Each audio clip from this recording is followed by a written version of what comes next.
포브스가 선정하지는 않고 그냥 제 멋대로 꼽아본 2021년 바이크 연말 결산 탑5 지금 바로 알려드립니다. 안녕하세요. 여러분의 일상을 더 신나고 스마트하게 만들어주는 남자를 위한 라이프 스타일 매거진 인볼든 코리아 에디터 조용규입니다.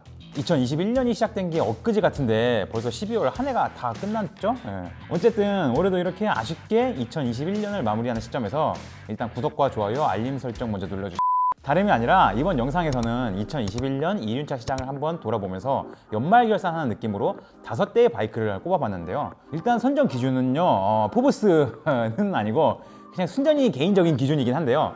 2021년 최고의 바이크 5대를 꼽는다. 꼭 이런 건 아니에요.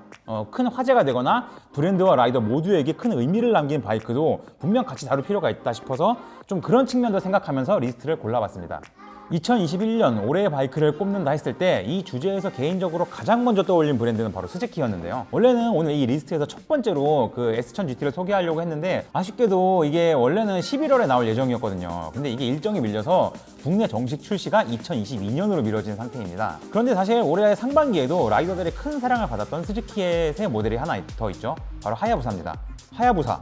진짜 이름만 들어도 라이더들의 가슴을 설레게 하는 단어죠. 오늘날 스즈키라는 브랜드를 상징한다고 해도 과언이 아닌 그 브랜드의 아이코닉한 모델이기도 한데요. 1999년 출시된 이래 양산차 최초로 300km라는 속도를 돌파한 정말 역사적으로도 상징적인 모델이잖아요.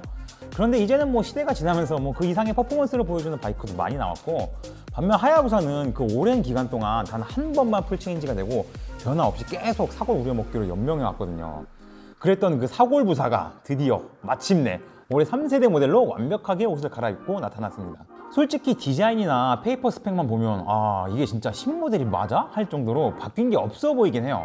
뭐 중앙 배치 헤드라이트와 좌우의 통풍구, 약간 그 외계인스럽게 생긴 얼굴은 이전 세대의 하야부사에 비해서 조금 날렵해지긴 했는데, 그렇다고 특유의 그 글래머처럼 풍성하고 볼륨감 있는 핵심 레이아웃이 드라마틱하게 변하진 않았거든요. 엔진 배기량도 1340cc로 그대로고, 심지어 출력은 오히려 190마력으로 좀 줄었어요. 뭐 이러다 보니까 정말 이번에도 살사람만 사는 그런 바이크인 것 같죠? 근데 사실 스즈키 코리아에서는 지금도 하야부사 없어서 못 팔고 있습니다. 일단 앞서 설명한 대로 배기량만 보면 전 세대 차량 엔진 그대로 가져다 쓴 것 같지만, 실제로 엔진을 까보면 신설계된 부품이 대거 적용된 것을 확인할 수 있습니다. 대표적인 부분이 오일 순환로에 좀 크랭크 샤프트가 있고, 피스톤이나 밸브 같은 엔진을 구성하는 핵심 부품도 싹 바뀌었거든요. 출력은 소폭 줄었지만 정지 상태에서 시속 100까지의 가속 성능은 오히려 3.2초로 더 빨라졌고, 특히 6단 기어에서도 안정적인 중저속 주행이 가능할 정도로 저RPM에서도 여유있게 유지되는 힘과 밸런스 같은 부분은 정말 스즈키가 차량 세팅에 굉장히 디테일한 부분까지 신경 썼다는 것을 좀 알 수 있는 부분이긴 해요. 그리고 아무래도 브랜드를 대표하는 플래그십 모델 중 하나다 보니까 웬만한 전자장비도 싹 다 때려박은 걸 확인할 수 있는데요. 무려 10단계로 조절 가능한 TCS랑 3단계로 출력 조절이 가능한 모드 세팅, IMU 코너링 ABS, 퀵시프트, 언덕 밀림 방지를 위한 힐홀드 컨트롤, 이지 스타트, 크루즈 컨트롤 같은 건 다 있고, 뛰어난 앞뒤 밸런스와 고속 안정성은 정말 이제 거의 경지에 오른 듯한 모습을 보여주는 바이크죠. 아마도 이제 앞으로 또 유로6 규제 나오고 계속 환경 규제 허들이 높아지면 내연기관의 시대가 저물게 되니까 하야부사도 이 3세대가 거의 마지막이 되지 않을까 싶긴 한데, 돈만 있다면 저도 한 대 사서 좀 쟁여두고 싶긴 하네요. 혼다도 빼놓을 수 없겠죠. 올해는 혼다에서도 정말 좋은 업데이트가 이루어진 바이크로 가득했는데, 저는 여기서 혼다 CRF 300L을 선정해봤습니다. 이 혼다 CRF 시리즈는 저희 인볼든에서 코타급 어드벤처 바이크 추천 영상에서도 CRF 250 랠리 모델을 소개한 적이 한 번 있었는데요. 이 CRF 250이 CRF 300으로 배기량을 키우면서 올해 상반기부터 혼다 코리아에서 새로 들여오고 있는 모델입니다. 일단 CRF 300 지금 구매 예약을 해도 뭐 거의 반년 가까이 대기를 해야 된다고 하더라고요. 250도 정말 좋은 차였는데 CRF 300은 그보다 훨씬 완성도가 높아져서 정말 인기가 진짜 어마어마합니다. 250 때와 달리 CRF 300L은 랠리 버전은 안 들어오고 기본형인 L 버전만 들어오고 있어요. 그래서 좀 아쉽긴 한데, 그래도 일단 판매가는 더 저렴하고 너클가드나 스키드 플레이트 같은 아쉬운 부분은 뭐 애프터 파츠로 장착하면 되니까 뭐 그렇게 위안을 삼으면 될 것 같긴 하네요. 배기량은 250cc에서 286cc로 소폭 상승했고요. 출력이랑 토크도 27마력이랑 26.4Nm로 딱 배기량만큼 좀 소소하게 올랐거든요. 물론 CRF 300이 단지 배기량만 키웠다면 이렇게 사랑받을 리는 없겠죠. 일단 체감되는 변화 중 하나는 기어비 세팅입니다. CRF 250 대비 1단부터 5단까지의 그 기어비가 이전보다 되게 짧아지면서 본격적인 토크가 기존 모델보다 더 낮은 RPM 구간에서부터 나오더라고요. 당연히 그만큼 펀치력이라던가 초반 파워 같은 것들이 상당히 강해졌고, 이게 CRF 250 때는 바이크 오프로드용으로 쓰시는 분들 상당수가 좀 대기어, 소기어 튜닝을 많이들 하셨는데, 이 CRF 300L은 그냥 순정으로 타셔도 될 것 같아요. 근데 또 반대로 6단 같은 항속 주행용 고단 기어에서는 오히려 기어비가 늘어나서 크루징할 때 살짝 여유도 생기고 최고 속도 140 중후반 정도 찍을 정도로 굉장히 성능 개선이 많이 이루어졌습니다. 그 서스펜션 같은 경우는 충격을 흡수하는 능력이라던가 운동 성능도 굉장히 비약적으로 좋아졌어요. 사실 이 CRF 300L의 경우 동급 쿼터에서 경쟁 모델로 꼽는 바이크가 주로 뭐 BMW 310GS라던가 KTM 390 어드벤처, 가와사키 버시스 300 뭐 이런 애들이잖아요. 그런데 CRF 300L의 경우는 사실 조금 결이 달라요. 이 친구들이 듀얼 퍼포스라면 CRF 300L의 성격은 오히려 엔듀로 바이크에서 가까울 정도로 오프로드에서의 운동 성능이 정말 압도적으로 좋거든요. 이번에 개선된 토크라던가 기어비, 서스펜션 같은 것들이 가장 결정적인 역할을 했겠지만, 그거 말고도 140kg의 가벼운 공차 중량 같은 요소도 컨트롤이 편하다는 측면에서는 분명 장점으로 작용합니다. 시트고도 880mm로 랠리 대비 한 15mm 정도? 뭐 정말 살짝 낮긴 한데 뭐 여전히 부담스러운 높이긴 하지만 그래도 시트고에 대한 장벽이 살짝 더 낮긴 하죠. 확실히 이 CRF 300은 듀얼 퍼포스와 엔듀로 바이크의 중간 지점에 위치하고 있다는 느낌이 강합니다. 아마도 번호판 달고 달릴 수 있는 바이크 중에서 오프로드 운동 성능이 가장 좋은 쿼터급 바이크가 아닐까 싶어요. 가격은 748만 원. 이 바이크의 성향과 여기에 쓰인 파츠, 소재 같은 부분을 생각하면 전 오히려 이 가격이 가성비가 되게 좋다고 생각이 되더라고요. 정작 이렇게 말해놓고 그 돈이면 제 취향은 그냥 스바라트 필렌 살 것 같아요. 그래서 세 번째는 허스크바나 스바라트 필렌 401을 바로 넣었습니다. 국내에는 이미 지난 2018년 출시된 모델인데 이걸 왜 끼워 넣었냐 하실 분들이 있을 텐데요. 일단 스바라트 필렌 401의 경우 2020년식 차량부터 많은 변화가 있었고요. 그리고 우리나라에서는 지난해 코로나 때문에 아예 2020년을 통째로 패스했잖아요.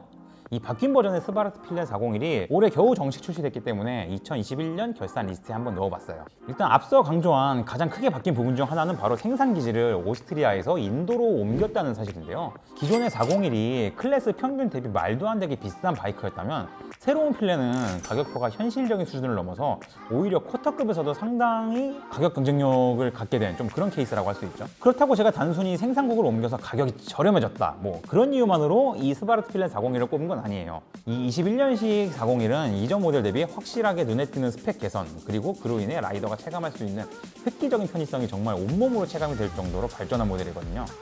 일단 퀵시프트의 탑재가 가장 먼저 눈에 들어오는 부분인데요. 심지어 그것도 업만 가능한 게 아니라 업다운 모드 지원하는 양방향 퀵시프트가 들어가요. 여기 앞포크도 기존에 원래는 701 시리즈에만 올라가던 WP 에이펙스 서스펜션이 이 401까지 확장 적용됐습니다. 이렇게 파츠 스펙이 대폭 상승했는데 오히려 가격은 뚝 떨어졌으니 완전 혜자죠. 덕분에 2018년에 이거 박스 깐 라이더들은 좀 약간 현타 오셨을 것 같은데, 그 외에도 좀 바뀐 점을 살펴보면요, 차량의 리어 쪽이 40mm가 더 길어졌어요. 물론 이 필렌 시리즈 자체가 뒤에 텐덤하고 뭐 그런 성격의 바이크는 아니지만 어쨌든 누군가를 태울 일이 생겼을 때 조금 더 커진 뒷자리 공간 덕분에 동승자의 편의성이 확보된 점이 좀 눈에 띄죠. 이거는 뭐 사람이 타지 않더라도 뒷자리에 짐을 싣는다거나 할 때 어쨌든 공간이 커졌으니까 분명히 장점이 됩니다.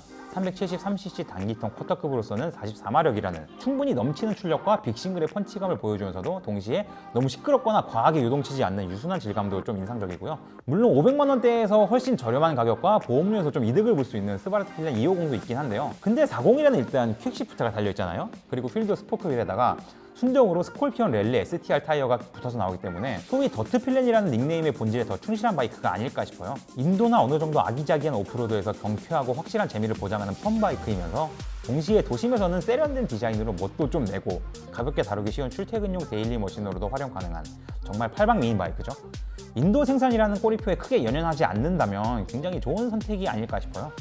물론 인도산 KTM 390 듀크 같은 걸로 좀 피를 본 경험이 있는 라이더분들은 그 태강경 보기가 좀 힘들 것 같긴 한데, 트라이언프라는 브랜드와 가성비라는 단어, 솔직히 좀 어울리는 조합은 아니죠. 그런데 올해 국내 출시된 트라이던트 660은 바로 그 전혀 어울리지 않는 조합을 현실로 만들어낸 바이크입니다. 지난해 트라이언프가 브랜드 엔트리급 모델로 3기통 미들급 엔진을 단 트라이던트 660 프로토타입을 공개하면서 엄청나게 기대를 모았었는데요. 솔직히 저는 그게 별로 크게 기대를 안 했거든요. 트라이언프가 우리에게 주는 이미지가 있잖아요. 영국산과 프리미엄이라는, 그리고 그런 꼬리표에 알맞게 따라오는 비싼 국내 판매가. 그런데 올해 브랜드에서 한국 출시 가격을 무려 1,085만 원이라는 파격적인 수준으로 때려버리면서 갑자기 분위기를 확 반전시켰죠. 솔직히 이 가격만 보면 대놓고 이거 완전 그거잖아요. 야 혼다, 야 너 씨 계급작 떼고 나랑 한판 떠. 완전 딱 이런 의도잖아요. 같이 미들급 네이키드 시장에서 경쟁하는, 심지어 디자인 언어도 비슷한 혼다 CB650R이 1,086만 원이었는데 트라이던트 660은 아주 노골적으로 만 원 더 싼 1,085만 원을 매겨버린 거니까 만 원 말고 뒤에 한 공 2개 더 붙여서 한 100만 원 더 싸게 해줬으면 제가 아주 작정하고 트라이언프 빨아. 처음 발표 당시에는 3기통 미들급이라길래 스피드 트리플 756 엔진을 그대로 쓰는 줄 알았는데 그렇진 않더라고요. 배기량을 660cc로 출력도 81마력으로 낮췄죠. 그렇다고 막 출력이 답답하거나 부족하다 뭐 그런 건 아니에요. 사실 요즘 미들급 바이크들 보면 덩치도 너무 커지고 배기량도 막 800cc, 900cc 이렇게 가잖아요.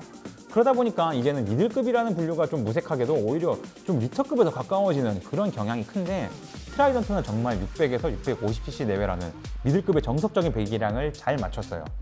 출력이나 파워도 그렇고 군더더기 없는 컴팩트한 크기의 차체도 체급에 딱 알맞은 수준인 것 같더라고요.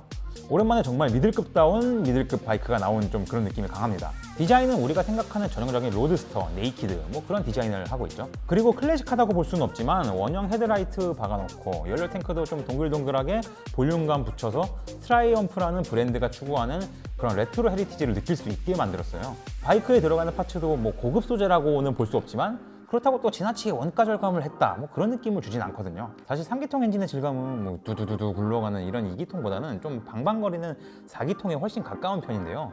근데 또 마냥 4기통처럼 부드럽고 쫙 미끄러지는 그런 느낌은 아니고 약간 미묘하게 까칠한 맛이 있습니다.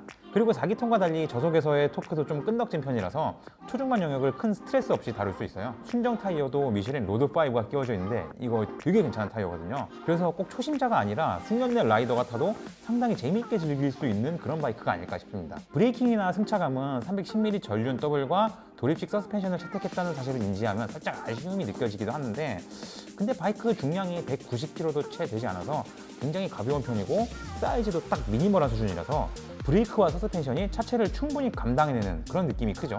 사실 브랜드 네트워크에 따른 AS의 불편함이라던가 높은 정비 비용 같은 단점들이 있지만 분명 바이크 자체만 놓고 본다면 되게 잘 만든 차량이라는 것을 부인하기 어려울 것 같습니다. 제가 예전에 저희 인볼든 크루저 바이크 추천 영상에서 할리 데이비슨을 썩 좋아하지 않는다고 했던 거 혹시 기억하시나요? 아마 그때 그 영상 보셨던 분들은 제가 팬 아메리카 꼽았다고 하니까 좀 뒷목 잡으실 것 같은데 아니 말이 그렇다는 거지 제가 그렇게 할리 데이비슨을 싫어하고 그러지 않습니다, 여러분.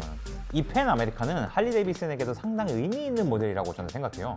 이게 좀 재밌는 게 BMW에서는 지난해 할리의 앞마당인 크루즈 장르에 도전하는 R18 모델을 공개하면서 올해 출시했잖아요. 반대로 할리는 BMW의 GS가 꽉 잡고 있는 이 어드벤처 시장을 공략하기 위해서 팬 아메리카를 내놓으면서 어떻게 보면 BMW와 할리가 서로 도전장을 등가교환하는 셈이잖아요. 이제 할리도 옛날만큼 그런 꼰대 브랜드가 아니고 자신들의 생존과 미래를 위해서 되게 치열하게 고민하고 있다는 것을 보여주는 그 배경이나 의미 측면에서도 분명 가치가 있는 모델이라고 저는 생각합니다. 이 팬 아메리카의 포지션을 두고 뭐 어떤 분들은 BMW F800GS나 뭐 스즈키 V-스트롬 650 같은 이런 미들급 바이크까지 비교하시는 분들도 있는데, 근데 개인적으로는 그렇게까지 이게 과소평가 당할 만한 바이크는 아니라고 생각해요. 일단 순행식 V-트윈 레이아웃의 1250cc 레볼루션 맥스 엔진은 출력부터가 152마력이고 최대 토크도 13kg/m로 리터급이라는 체급이 아깝지 않은 넉넉한 힘을 냅니다. 그리고 할리답지 않게 전자장비들도 아쉽다는 소리가 나오지 않을 정도로 꽤 충실한 편이에요. 가장 눈에 띄는 부분이 바로 쇼와의 전자식 서스펜션을 넣으면서 탑재된 어댑티드 라이드 하이트 시스템인데요. 저는 이 부분에서 할리가 나름 라이더에게 세심한 배려를 했다는 생각이 들더라고요. 할리의 오랜 시간 적응된 라이더들의 경우 쉽게 포기하지 못하는 것 중 하나가 바로 그 낮은 시트고거든요. 그런데 어드벤처 바이크의 경우 시트고가 높아지는 건 정말 필수 불가결한 부분이라서 이게 쉽게 해결하기 어려운 부분이잖아요. 그런데 할리의 경우 그러한 문제를 이 ARH 시스템으로 해결한 거죠.